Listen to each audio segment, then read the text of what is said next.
Wake up and smell the deep state lies, true believers. It's time for horror convos.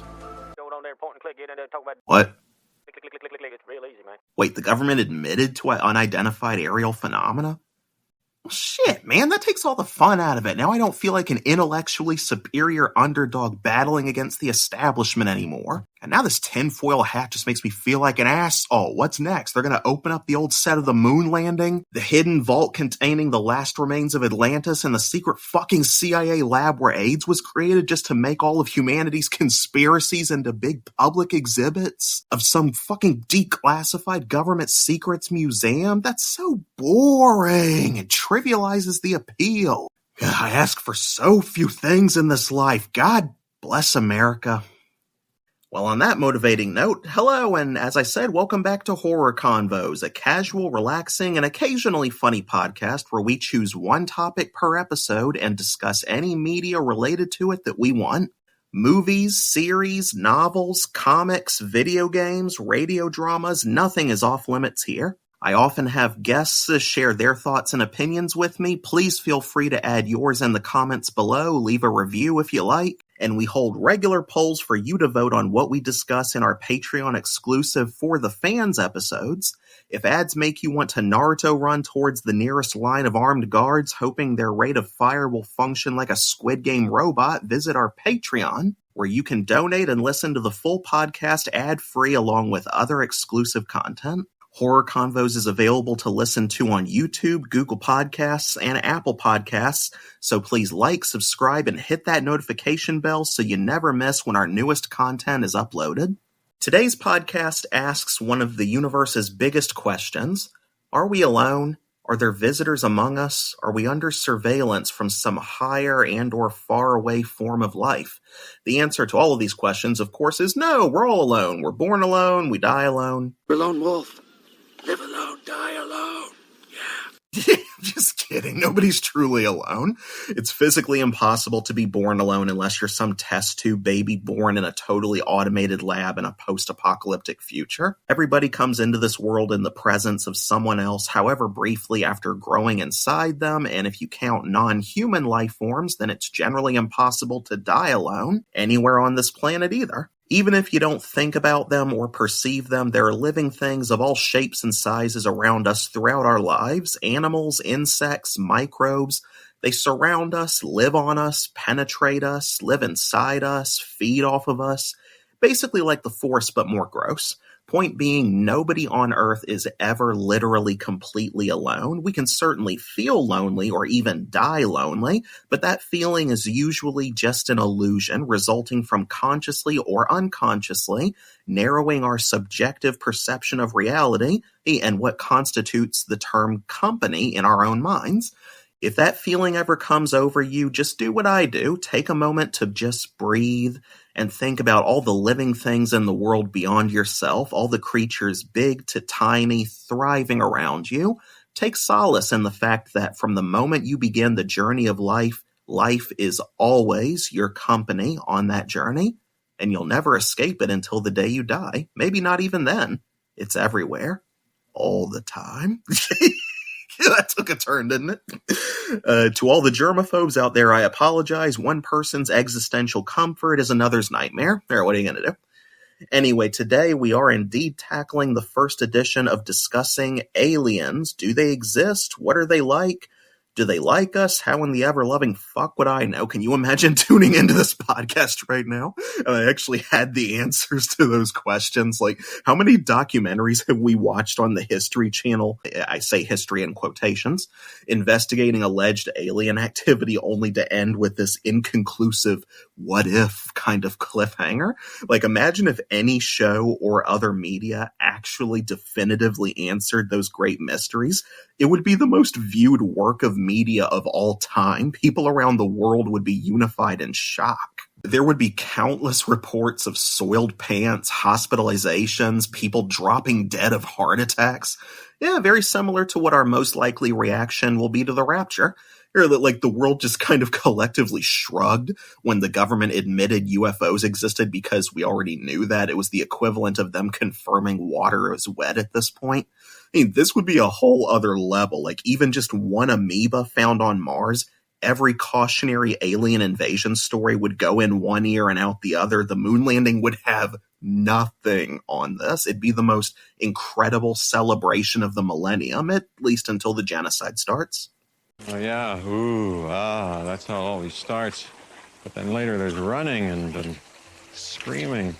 On that even cheerier note, let's beam up, lube up them probes, and get right into the meat of this episode. Spoiler alert!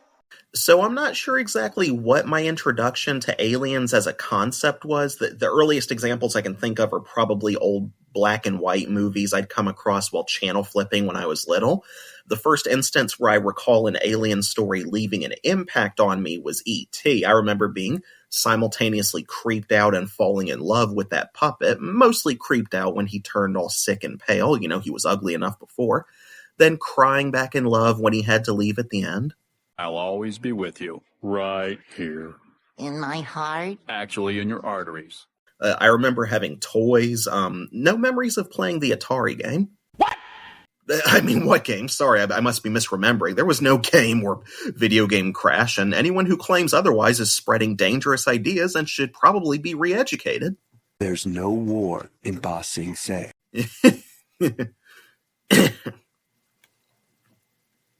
So in terms of what horror film first put the terror of aliens into me, that would definitely be Ridley Scott's Alien. My early celebrity crush on Sigourney Weaver was born, along with my fear of extraterrestrial sexual assault. That really is like that whole franchise's take on alien invasion is really the most intimate version of it that I've ever seen, because the invader is literally invading the human body, hijacking it for a biological process that at that point you have no control over. And then you get this thing that grows into this kind of essentially perversion of humanity that's been transformed by a foreign life form into this new organism altogether, which I would not consider perfect by any means. It's perhaps the scariest take on an alien invasion that I've ever seen. Because when the invader is literally inside you as opposed to floating above you, shooting lasers at you or trying to probe you. I mean, the face hugger is like the scariest take on an alien probe that I can probably imagine off the top of my head. Yeah, that original chestburster scene was burned into my psyche so strongly that the slightest twinge of heartburn or other chest discomfort as a kid for a while made me paranoid that one of those little hermit crabs from hell had deep-throated me in my sleep. Fortunately, I found some therapeutic catharsis for my newborn xenomorphobia in an arcade shooter I've referenced before, or 1995's Area 51. I talked about that in my childhood trauma episode, I believe. Space Invaders, I'm sure I played on and off too, but that wasn't as much fun to me as the grittier Area 51 with the blood and monster sound effects and using a gun controller as opposed to a joystick and buttons. Headshot. It's hard to remember every single alien-related thing that scared me growing up, but another formative memory would be my first viewing of 1996's Independence Day, Patrick Tatopoulos' work on those effects for the Harvesters, which I don't believe they're ever referred to as that in the film. Freaked me the fuck out, which is why I loved seeing Will Smith punch one out after that iconic dogfight. And what the hell is that smell? The scariest part for me, as I'm sure many fans would probably agree on, was definitely the premature autopsy, where they cut the suit open and the little guy inside starts telepathically killing people. Then he talks to President Bill Pullman through the body of Dr. Hippie Data in that eerie voice. Predator was more exciting and suspenseful than scary to me, but it had its moments. The first two were the only ones that creeped me out. First time I saw skinned human corpses, or a spine and skull ripped out of a body, the claw exploding through Jesse Ventura's chest, all body horror easily just as impacting and influential in their own right as Alien's Chestburster was. Though the Chestburster is far superior as a work of cinema, in my opinion. The scene itself, from build-up to technical details, execution, and the cast's authentic reactions. I'm sure this bit of trivia has been parroted ad nauseum by now. That Ridley didn't tell the cast what the creature looked like or exactly how it would appear. That the script they read was very deliberately very vague in its description of how the thing would, quote, emerge. Poor Veronica Cartwright, you can see on her face how she just struggled for a while to keep it together through subsequent scenes. That trauma left her so, shaken. And her character shares in that, to the point where she's so paralyzed by her fear of this thing in her final scene that she can't even run. Her legs just won't work. And her character goes out in one of the cruelest, most brutal deaths in the film. That they don't show it, but what we hear and then can infer from Sigourney finding her body hanging with her pants off afterward, yeah, that's all just timeless and in the realm of horror, man. But Predator became timeless too. The premise of an intergalactic big game hunter, genius concept in its simplicity. Such a brilliant idea to justify the setup of this, testosterone-filled, Schwarzenegger starring action sci-fi thriller, or much like the more summer blockbuster Independence Day. But I count both of those as horror to an extent. Predator more so than Independence Day. I've heard others describe Predator as basically a slasher movie that interrupts an 80s military macho action flick. The suspense is so excellently delivered and paced out that the build up to what this thing looks like, from the first glimpses and camouflage, then showing his claw from the infrared point of view of him holding that little dead scorpion. Then we finally see the suit, and eventually the final reveal of that face under the mask, those mandibles moving around the mouth, so fucking creepy. But mind-blowing to me as a kid. And not as impressive to me as the Xenomorph's little second mouth effect, but pretty close. It's the only movie where I found myself being scared for Arnold Schwarzenegger rather than being afraid of him, like in The Terminator. That cat and mouse between him and the Predator, and how he gets his ass handed to him throughout so much of the third act.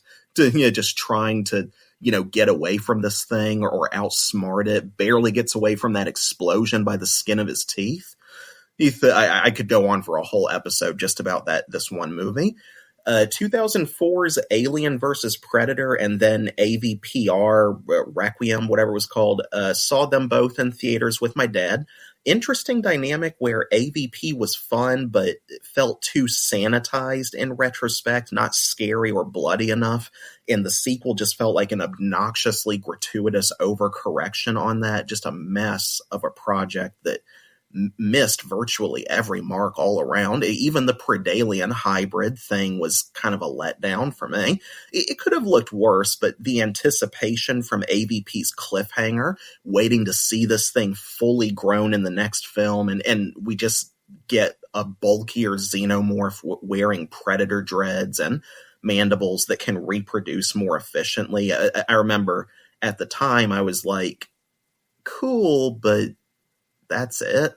And we barely see it. So much of that film was way too dark to appreciate the effects. I mean, there are times when darkness works to the advantage of hiding the cracks in the illusion. Like if you're wearing an obvious suit or unfinished CGI, darkness can definitely help make the illusion more convincing. But this time I felt like it really got in the way of, being able to see much of what we were even supposed to be looking at. And if the idea is there are times when darkness benefits from leaving it to your imagination, but I didn't go to this film to imagine what this thing would be. I came here to see it in action. And that final battle with it, I struggle to follow because of the editing and that fucking rain. I don't know who was in charge of editing that fight, or just the film as a whole. That was the last thing I had to look forward to the whole movie. And in hindsight, overall, I just felt kind of cheated. Like these two franchises would have been better off, in my opinion, if AVP had just been a one and done kind of event film. What came after was just not worth it to me at all. Especially with whoever's idiotic fucking decision it was to set an alien/predator film on Earth in the fucking suburbs. Like, what idiot, that signed off on that? It's one of the most indefensible, avoidable, shallow cash grab embarrassments in mainstream sci-fi horror in my experience. I would respect at the very least that it had the balls to kill a kid via chestburster and show it, albeit thankfully without all the screaming like Gerhart did. And not just because that would be a little much, for a child, but because no child actor is ever going to live up to Gerhart's performance in that scene. Like, it just wouldn't be fair. Only alien or predator related film currently to show a child death, if I'm recalling correctly. But it lost my respect when it double, triple, quadrupled down on that with the infamous hospital maternity ward sequence. Chestburster quadruplets, really something Alien fans had so longed for. Prometheus was okay, again, entertaining, but the only part that scared me was Noomi Rapace's cesarean scene with the squid and that one line from the trailers that was so much freakier to me out of context when we didn't know yet the reasoning behind the screaming. Cut it off! Cut it off! Yeah, then we see the context for it in the movie, and again, I was kind of disappointed, and the marketers knew exactly what they were doing, using that audio to set up expectations, get our imaginations going. That the final product just fell short on for me. Like, I'm not saying a broken arm doesn't hurt enough to make you scream bloody murder. My family have broken plenty of bones between all of us. But for this mythology and what the majority of fans came to expect from Ridley Scott by the time Prometheus had come out, whether it was meant to be closely affiliated with Alien or not, that scream could have given us something more. I mean, a broken arm is just kind of vanilla. Number one thing both the Alien and Predator franchises have in common for me as a whole is that I found every entry since the second film increasingly disappointing, and it's at a point now where I've just lost interest in both. Like, I'm just burned out. It's like how I got burned out on the Halloween series over time. It's like there's only so many ways you can make Michael Myers killing people in the suburbs interesting. And yeah, that actually makes a lot more sense, doesn't it? Setting a serial killer with a Halloween mask and a knife in the suburbs, not fucking aliens and predators. John Carpenter's The Thing will actually save for a future childhood trauma episode, because that movie and its 2011 prequel, that whole scenario painted by that story affected me in ways on so many levels that I don't have time to go in depth with right now. Suffice it to say, give you one quick example. The 1982 film changed the way I looked at Huskies forever, much like how Resident Evil changed the way I looked at Dobermans and Rottweilers. Invasion of the Body Snatchers had a lesser but similar effect on me. I didn't grow up with the original black and white version or the 1978 remake. I first saw the 2006 film, which introduced me to Daniel Craig. Only other influential example I can think of is War of the Worlds. I did not listen to the legendary original radio drama until I was much older. You can find it for free on YouTube among several places online after all these years, I'm sure. I was aware of the story and had seen the tripods through other media that had referenced them. The first film version I experienced was the 2005 adaptation starring the world's most famous non-Olympian sprinter, Tom Cruise. Run, Forrest, run! Jump, Forrest, jump! I was never really scared of the tripods. They looked kind of creepy in concept, like on paper with the tentacles, like imagining a bunch of mechanical flying Cthulhus. In motion, they looked more weird than intimidating to me. I always found the idea of flying ships more threatening. The disintegration ray was cool, the bloody, veiny Martian plant stuff, and the probing tentacles that stab and liquefy that one guy Tom Cruise is looking at out the window of the the farmhouse or wherever they were hiding. That was creepy. Anything with probes, anything like that will get to me. But I never really understood the purpose of the tripod's air horn, which was annoying as shit to listen to in theaters with those loudspeakers.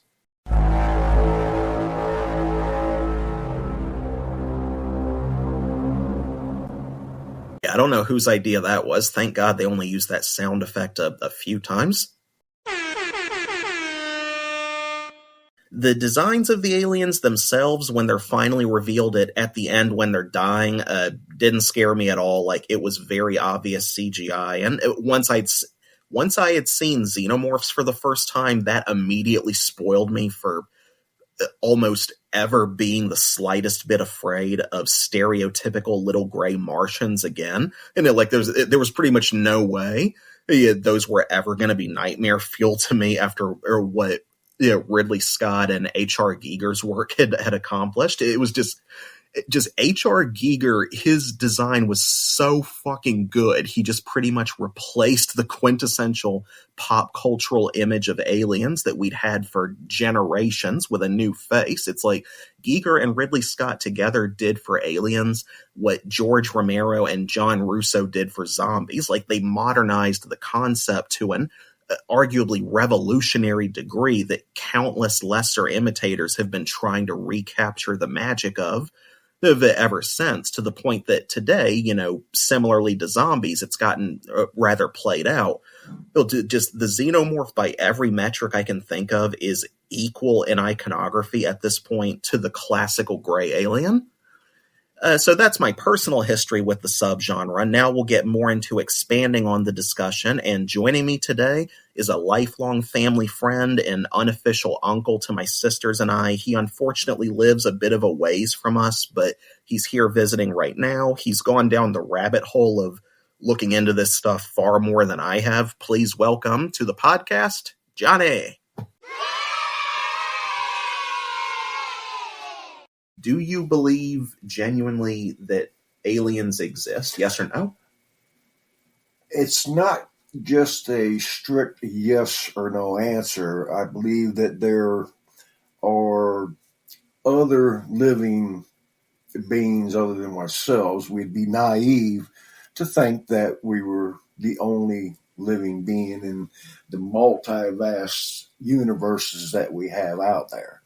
So I'd say that there's probably a good chance that there are other beings, and there are other beings of various different types that possibly live, somewhere maybe in tunnels on this planet, under the oceans. We got, oceans that cover more of this planet than land. So who knows what could possibly be living down under the sea. Now, when you talk about underground or underwater aliens, I can already hear some people in the comments arguing, well, that wouldn't be an alien then, that'd be terrestrial. Isn't it extraterrestrial? But then some people theorize that there are extraterrestrial life forms that originated from another world, but they came to Earth and lived here or developed their own ecosystems way before anything that actually developed life on Earth came along. And so we've been living together on the same rock, but technically they came from somewhere else. There's a whole theory about that regarding humanity too. Like, some people claim that the first cells on our planet, or whatever developed as the first vegetation on Earth, originated from a chunk of another planet, like a larger one. Yeah, they speak of panspermia.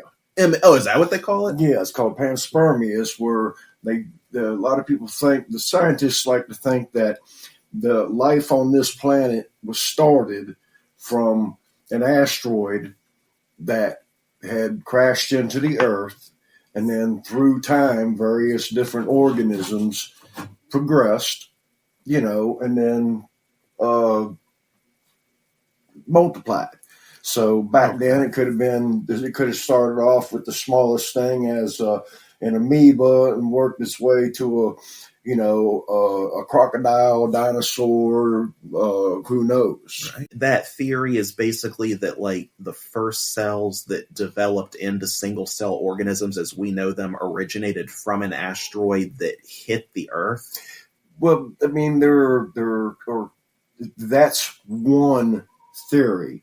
The other theory is we're finding things that are putting the date as to what we know right now, 10,000 years and probably more before the Giza Plateau pyramids. Okay. I mean, when they've got, there's apparently supposedly a black pyramid in Alaska that's underground, and the government. I heard about that. I just read about that recently. Right. The government has had people down in the installation where this pyramid is, and it's an active pyramid, and they say that it's putting off enough energy to supply, I'm not going to say the entire Earth, but a massive area like Australia.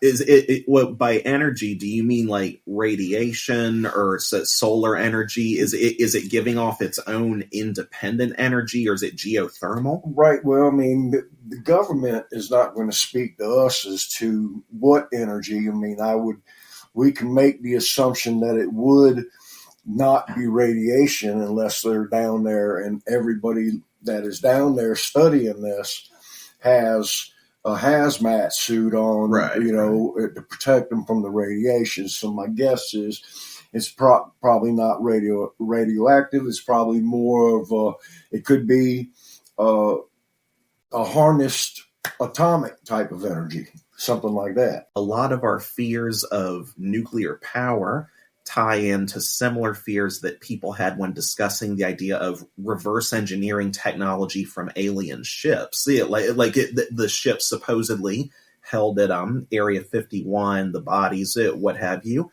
Every time people bring up the idea of think of all we could learn from them, the question then becomes, what happens when we militarize it? How do you put the genie back in the bottle at that point? Well, I mean, you can't put the genie back in the bottle because the genie's already been let out the bottle. Mm-hmm. Okay, we wouldn't have the cell phones, computers, laptops, all the technology that we have right now if it wasn't for us collecting alien technology and reverse engineering and putting it to work. Okay, so you're a believer in the theory that personally our entire modern age was a result of studying and reverse engineering what we learned from alien craft? I think some of it has to do with that, but there's a lot that some people think that. You always say, history has a tendency to repeat itself. Yes, when we don't learn from past mistakes, right? And I believe that we, as a species, have not learned from the mistakes of the past. Okay. Oh, yeah. For those of you who hear what sounds like an animal in the background, that's Johnny's dog, Ace, just the sweetest, most ridiculously precious animal you will ever meet in your life. No exaggeration, but he does, however, have an unfortunate cat-like tendency to lick hair off of himself, hence the coughing. He does get really bad separation anxiety when he's not in the same room as his daddy, so we let him in with us to record, and he's just hanging out. We can clearly see that there appears to be evidence that there's a possibility at one time that some other planets may have been inhabited before they ended up being destroyed. And could have very well been, nuclear bombs that, very well destroyed Mars as a planet. Mm-hmm. Or like what their civilization would consider equivalent to nuclear arms, or assuming they didn't discover nuclear power before us. Well, I mean, you got to take into thought that in Scripture, the talk of extraterrestrial and other beings is always you can find it everywhere in the Bible. Oh, that's truth. That thousands of years across several different cultures, exactly. that they have references to divine beings that many historians now theorize were actually aliens that primitive civilizations just worshipped it. Because that's literally what they did with Thor in the Marvel movies. Like Marvel Comics interprets Asgard and Thor, Loki, Odin, all of them as just an advanced civilization, where it's like what they what we called magic was just an advanced type of science to them. It may have been, like I said, if you think about it, all the things that are in, the Bible and through history and hieroglyphics and rock carvings and things of this nature, these people just don't put this stuff unless they have seen it. So obviously they've seen it. Just because we can't explain it, we haven't seen it. Well, we are a brutal species right now. Humanity is a brutal species. Oh, yeah. We kill everything. Well, if there is an intergalactic neighborhood, I have no doubt that aliens would consider us the drunks on the other side of the street that they want. We're the dangerous. Like William Peterson's character Grissom said that in the original CSI, in my opinion, the best one, at least my favorite one of all the different CSI series. He said, now, I don't know if this is a quote straight from him or him just parroting a quote from someone else, but he said, if there are beings out there watching over us, I hope they're wise enough to stay the hell away from us. Yeah. It's sad, but I mean, we've definitely got the track record to support that narrative. We've come to this planet looking for intelligent life. Oops, we made a mistake. So we have supposedly different holes and caverns in the South Pole, North Pole, things buried in underneath the ground in Alaska. And now that they have LIDAR, they've looked at the desert in the Giza Plateau and found out that the pyramids that they have above ground doesn't even so much as touch the surface of what is still underground. There's an entire massive city that's, I'm not going to say that it was as big. It may have been as big or bigger than the Incas, or the other tribes that you've had out there that they found in Mexico. But I think those were that does seem to be a common trend that I hear with places that were heavily covered in ice. We start uncovering things like whether it's Alaska, Antarctica, like all the places that have stuff in deep freezes. And, I'm always fascinated when I hear people talk about how ancient maps, again, they reference this in Alien versus Predator, but supposedly from what I've researched, I went down this huge rabbit hole of researching this stuff when I was a kid, but allegedly there are ancient maps that show Antarctica not only free of ice, but with civilizations built on it that are no longer visible because of all the ice. Well, I mean, there was a gentleman, I guess you'd call him a choreographer or a chronological person who made the map showing. A cartographer? Thank you. Yeah, okay. He obviously made a map of it. It showed valleys, rivers, streams, roads.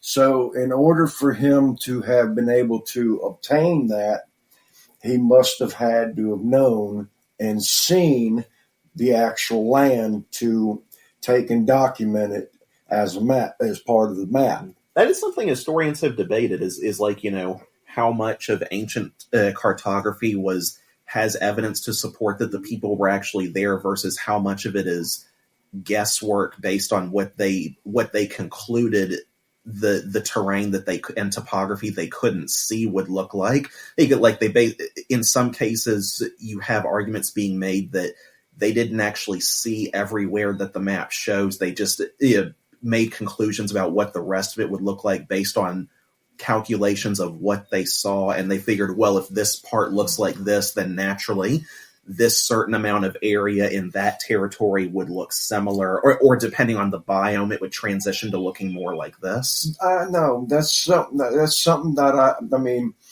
that's just in certain cases. I wouldn't buy that as an explanation, and the reason I say that I wouldn't buy that is that when the maps were made and the mapping was done, the Alaska in certain areas may or may not have been frozen yet. They may have been paradise, islands of paradise, the Caribbean, for all we know. And then, our poles have shifted from time to time throughout history. Right. So when the poles shift, it tends to change the weather patterns on the planet. So, if you get a total pole flip, then you're talking about moving from everything pole to pole, and then you've got a new Alaska, a new Antarctica, and it could be very well New York as the one that's frozen solid, buried under thousands of feet of ice. We just don't know what happened totally back then when that particular map was made. Yeah. The biggest challenge is just how much of it is not only under ice or underground, but underwater. Deep sea exploration, we're still only scratching the surface of in terms of what we've been able to actually, explore before our and after that tragedy with the Titanic sub, it been mishap. But I think that's going to put a major scare in anyone who wants to do deep sea exploration outside of people like maybe James Cameron. It's a very small number of people, to my knowledge, that not only have the funding and resources to do that, but are doing it continually and actively producing new research year after year. It's very similar to how the space program had to battle that kind of stigma every time something went wrong. Like the Challenger explosion. I remember people were talking about the space program was never going to come back after that, or that it's just not worth the risk. And now they're talking about space shuttles in the future being automated, cars and trucks, which opens a whole new can of worms. Can we trust a computer to, have judgment on par with a human pilot? You're talking about AI. I personally would not want to ride in an airplane, for example, that was fully automated, because computers can be hacked, they can malfunction, the slightest bit of coding goes wrong, and next thing you know, we're going down. I'm paranoid about trusting computers. I think of AI, and when I think of AI, I think of iRobot. Where the robot decides that humanity can't take care of themselves, so it's up to the new mechanical generation to tell people when they can't do something, how and where to go, and everything else, so that we don't kill each other off. It's a tale as old as time. Man is its own worst enemy. Man creates monster, whether it's AI or a genetic engineering. But are we following back in the same footsteps? and then the creation decides, hey, I'm going to govern you now. Well, are we backtracking in the same footsteps that possibly, like they speak of in Ezekiel and various other parts of the Bible, we're talking about another possibly extraterrestrial life coming to this planet and directing us. I was getting ready to say that's a common fear with aliens as well. They explore that in this very underrated, I believe it's a John Carpenter film, Village of the Damned. Have you ever watched that? I think I have. Yeah, it's this story of this event happens where everyone in this town inexplicably falls unconscious, like something knocked them all out. And they discover it. I believe what they discover is, it's been so long since I've watched this movie, that it was some kind of alien signal that just scrambled everyone's brains, rendered them unconscious. And then these alien microbes were essentially implanted inside a few different mothers, each of whom get pregnant at the same time, give birth around the same time. I think there's one mother whose pregnancy goes wrong and she ends up deleting herself, to put it cleanly, because of that. But these children grow up and they all have white hair, golden eyes. Children of the Corn. I thought it was very much like Children of the Corn if you just change the explanation to aliens. Right. And they don't explain exactly what caused everyone to go crazy in Children of the Corn. It's assumed to be some kind of demon, but in the original short story, I believe Stephen King left it ambiguous as to was it a demon? Was it an alien presence? So, or virus? They just refer to it, the entity, as he who walks behind the rose, and that Right. I think actually worked to the advantage of the original story, that not explaining what it was. In the movies, they really double down on it's the devil. Like they go a much more occult route with it, Right. But that's definitely the route that Village of the Damned eventually takes, is the children develop superpowers from their alien DNA. And eventually there's this, it's okay. It's this danger that arises of them flat out telling the plain old humans, like, as we grow, we're going to eventually dominate you. That's inevitable. And they end up the main character ends up having to sacrifice himself to kill the alien children at the end, but there's one survivor, and he's the one kid who actually developed, I guess, a conscience. So it's almost like a superhero origin story, but it really leaves you on this route of, is that how aliens would invade us? And not as like, gray men flying ships, but as microbes, like melding themselves into our DNA to produce a new evolution that would dominate the old. Well, here's the other thing too we got to take in consideration, is that we in our DNA, they have found one gene in there that's in everybody that is an alien gene that was placed there for a particular reason. Now, it seems to me that there's a good chance that human beings could have been very, very well created in the laboratory, the first two, or the first three. Okay, because you had, needless to say, Adam, Eve, and Judith. And Judith obviously could have been a bad seed. That's the one they discovered in Africa, right? Like the remains that they nicknamed Judith. And Judith was supposed to have been Jesus' first wife. Because when God created Adam, he created Judith from the same thing, the dirt. Lilith. I'm sorry, Lilith. Okay, Lilith. I was about to say, like, you say Judith, I was thinking of those, like, primitive primate remains they discovered in Africa. Now I'm thinking, are we getting into monotheistic theory? No, I apologize. I knew it was an if.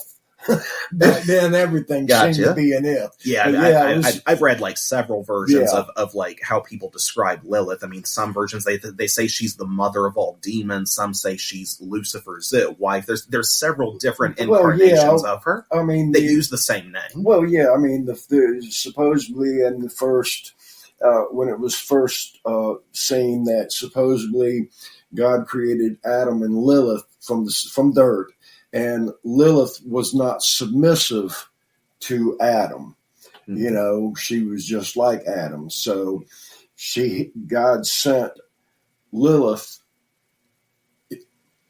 out away from there. I think she ended up in the city of Nod or Valley of Nod or something of that nature. This is all stuff I would have to reread in my Bible. Like, we've got multiple Bibles in the house, like modern translations, original translations. And the modern ones tend to be easier for me to comprehend, though people say, well, that's not accurate. You have to read the original. You're not getting it. It's like, first of all, the King James Bible is not the original version. That's a compilation in its own right. Secondly, it's like trying to read Shakespeare for me. Like, that old English, just so much of it goes over my head. So it becomes a question of, how do I trust retranslations? That's the thing. See, I mean, if you think about it, some people, they ask if Adam and Eve were the only two humans, and they had Cain and Abel. Mm-hmm. And we know from the tales that Cain slew Abel, and Cain was sent into the land of Nod, and there he knew his wife. Well, that would be impossible for him to know his wife if there were only 4 human beings on the planet at that time. Mm-hmm. So the wife that they refer to may very well be Lilith, the one who was not submissible, that was first created with Adam. Right. That would that would further explain the expansion of the, Yes, you always got to find that explanation when you're discussing early humans, not to go the Sweet Home Alabama route. Yeah, right. It's so easy to fall into that trap. Yeah, you just want to make sure, you're desperate to make sure that the tree has branches. That's where I think creationism becomes the more appealing theory. God just blinked and there's another human. Oh, you need a few more. Yep, okay, snap my fingers, boom, bing, bing, bibbity bobbity boom. I'm sure back when they started there was incest, so I'm sure the tree didn't branch off too much, and it sure took quite a long time. I mean, if Methuselah lived to be 900 some years, it's a tree, not a forest. Yeah, exactly. Every swamp has to start from something. Yeah, as long as it ain't a straight toothpick.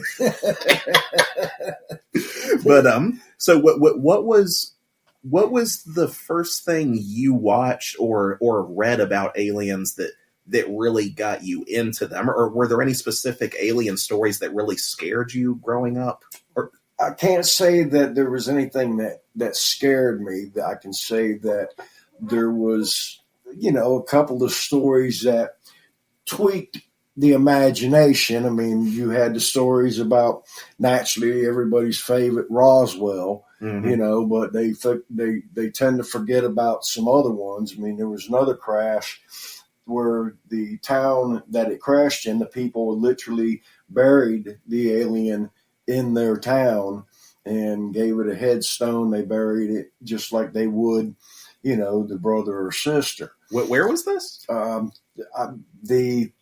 The town escapes me, but if I'm not mistaken, it happened in I'm thinking 1918. And okay, so this was well before Roswell then. Before Roswell. I mean, I hear several accounts of supposedly of alien crashes in ancient times, which some people use it to explain that's what formed this ancient crater or this canyon I've heard everything up and down in terms of geography and geology blamed on alien activity. And of course, the easy mark everyone goes for is aliens built the pyramids, which I personally don't believe. Well, at best, I think we may have collaborated with them. I don't doubt that human hands were the ones that built it. As far as if we had instruction from an alien race of some kind, I honestly don't know. You got places like Machu Picchu, and there's a couple other places where the stones that are left behind are cut with such precision that you can't even slide a piece of paper between the two stones when joined. Okay, now we didn't, unless we did and we're unaware of it, but to this day, we don't have some of the technology that is needed to do some of the things that were done back then. Oh, there's several cases of that. Like Tony and I have talked before about how we lost the recipe for Greek fire, true Greek fire as it's described by historians. We've never been able to recreate that. They supposedly were able to make gold. Yeah, the transmutation thing. Yeah, so I mean, if they were able to make gold, well, that's something that we don't know how to do. So obviously they had a lot more technology than we even have today. That is such a human thing, isn't it? To think that there was a time when we could make gold out of nothing, and it's you could gain infinite wealth. That would be such a human ambition to have, wouldn't it? Of all the things to use alchemy for. Well, I mean, that's the thing. I mean, even in the Bible, I believe it mentions a great deal of times of how much that there is enough treasure buried under this planet in the deserts and everything that nobody living would ever be poor. No, I don't doubt it. I mean, depending on what metals we consider to be valuable, be it economically or scientifically. Well, they know that when you go further back, a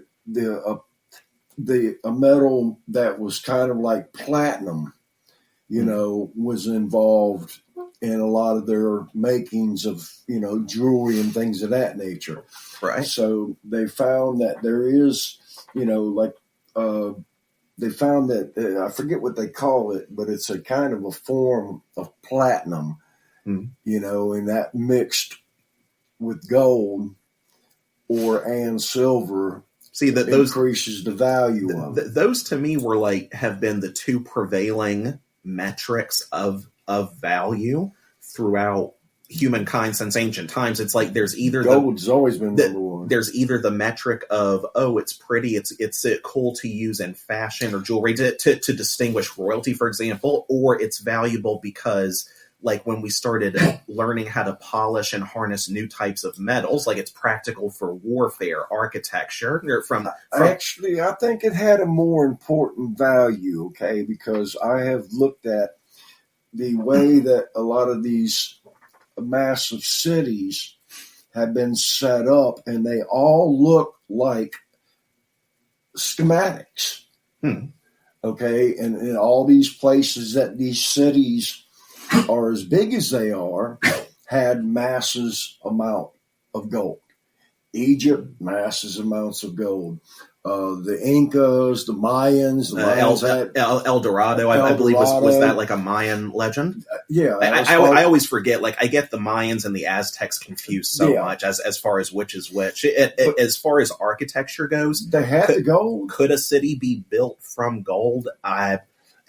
I'm sure it's possible, but I don't see what. Gold's a good conductor. It is, but I just, apart from that, I can't see what kind of architectural advantage you would have by building something from gold, and in terms of actually building a civilization to live in it. The only reason that I can see that when you look at all these cities, these different cities, and the way that they're set up, you got a couple things you got to think about. Most of them have like a mirror image of the stars, and the way they're set up, and they look like a big set of schematics, and they used water and various different chemicals that they may have been using their cities and making entire grids to help create the energy that was needed. So the plateau would have a source of energy through one of them pyramids. Isn't that the explanation for why the pyramids of Giza are positioned the way they are, like in proportion with what was that constellation? Was it like Orion's belt? Orion's belt. They positioned the pyramids in proportion to those three stars back then. But when they went back and looked, like today, okay, from their original build, they're off. Originally, they were built to where all 4 points were north, south, east, and west. Yeah. For those of you listening, no, I did not learn that for the first time from Transformers: Revenge of the Fallen. They know that the planet has moved since the original build of the pyramids, and enough that the pyramids are not exactly where they were when they were originally built. They know that water flowed because they had the Nile River running directly into Egypt. And they used that water that ran through one of the pyramids, along with a couple of other different chemicals, which, when put together and activated, created a power source for them. I mean, even the hieroglyphs show them holding a light source, big light bulb. Yeah, this was something interesting. Yeah, that was before the Baghdad battery. This was something interesting I learned in Western civilization. You've referenced the Bible a couple times. To my knowledge, from what I learned, like, I went to J. Sargent Reynolds, and one of my last year there, I took Western civilization. And I want to go back and take more history courses, like, to learn about all the different religions around the world. I kind of regret not doing that when I was there. I was just focused on trying to finish out my degree at the time. I'd already been going there longer than I planned to. But to my point, I think one thing we learned, which I was never taught growing up in school, is that their depictions and references of virgin births that predate that Mary's story in the Bible, but by like generations. Like, I was raised I don't know if I was intentionally raised. I probably just assumed it because I had no contradictory evidence. I thought that the first depiction of a virgin birth was always the Virgin Mary, but no, like there are multiple references to that predate Christianity and Jesus's birth by I don't even know how long. Oh, I mean, you've got all kinds of. I think they were called the Nephilims. They were supposed to have been the fallen angels that came down to earth and fornicated with human women. Right, that's another popular theory, right, that aliens came and procreated with early humans. And the children of these Nephilim and human women were giants. And somewhere during that line, the good Lord said, "This is not right, and I need to get rid of the Nephilim," which was the spawn of fallen angels. So you believe that the flood. So you believe that aliens, not just humans, but like all life forms in the universe, were creations of God, but some of them just melded together in ways that He didn't intend? Well, I think that it was more of one of them things that God had angels that were supposed to just watch over mankind. Okay. So from another point of view, we could describe aliens as fallen divine beings, be it fallen angels or whatever, and vice versa. Of course, it's just different names for higher beings, but still God's creation.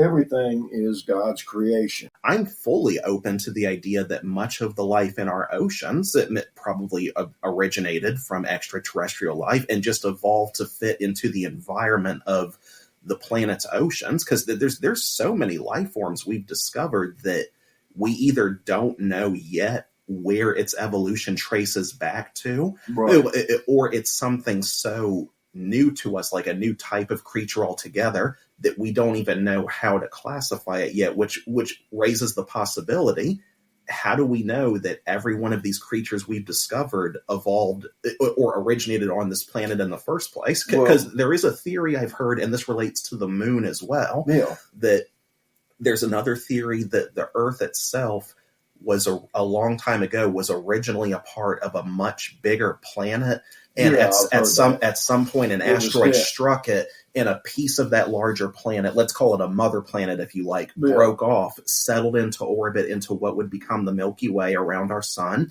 And what remaining microbes survived that collision evolved over time in those new conditions of that new solar system into what we know as Earth life today. And if you follow this line of reasoning, it's fair to propose that the moon may have also been a part of that larger planet, and it was a smaller chunk that broke off. Well, here's just a thought. Okay, we have an asteroid belt.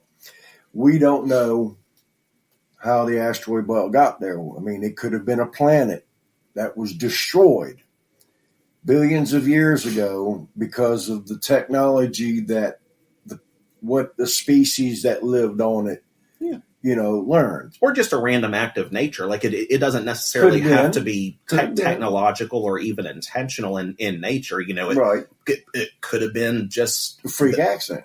A freak accident of the solar system falling out of whack. Like that's one terrifying thing you learn in science as a kid, is how easy it is for everything that we have in this delicate balance to go tits up, for lack of a better word. Well, and here's another thing too. Or go belly up. Yeah, belly That's up. better. The one thing that I guess a lot of people never ever, thought about or even thought could be a concept is that maybe humanity is actually the extraterrestrial.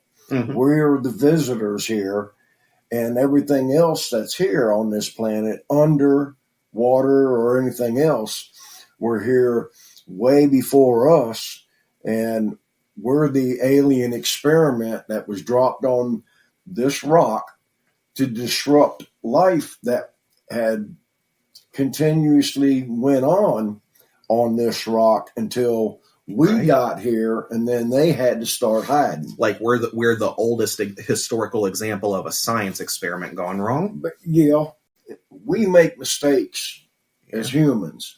Okay, mistakes are made, and then we go over and over. It's repetitive. So who's to say that our Creator had not made many mistakes with us? Just like with us. What if God is like Will Smith and Hitch, and he's looking down at all this, just like I saw this going differently in my mind. Like, in my mind, I seen a different, outcome. See, that to me feeds into why I personally don't buy the idea of an all-knowing supreme being. Like, I personally find the idea of a fallible God much more believable than an infallible one.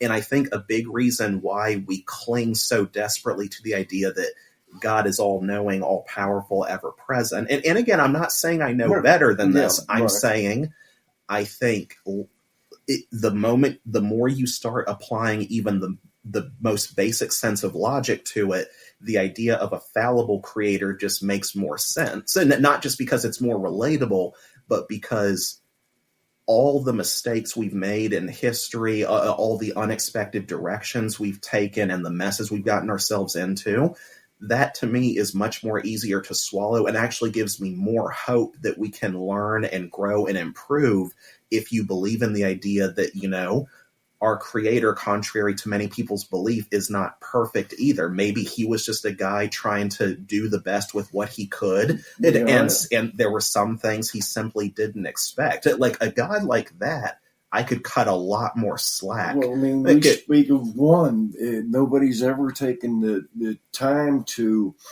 ponder the thought that God may not be one entity. It may be a collaboration of multiple entities, right, that came together to create.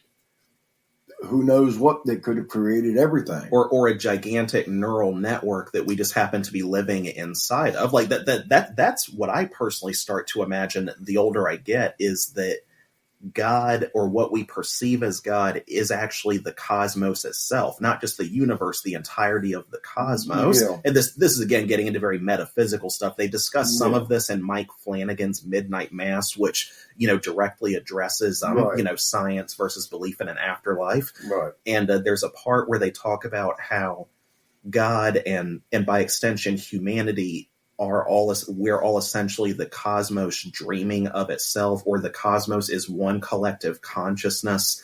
And what we perceive as God it's like a gigantic neural network, not very unlike the neural networks of our own brains. Yeah, a matrix of sorts. If you picture the cosmos as a giant brain, and that perhaps stars are the neurons. Yeah, well, they could be the neurons, and we're just the smallest piece to help that neuron. And so it's like the more you think about it, I mean, the idea that there's life beyond our planet not only makes sense, it seems almost inevitable. It's just a question of, how much distance separates us from them.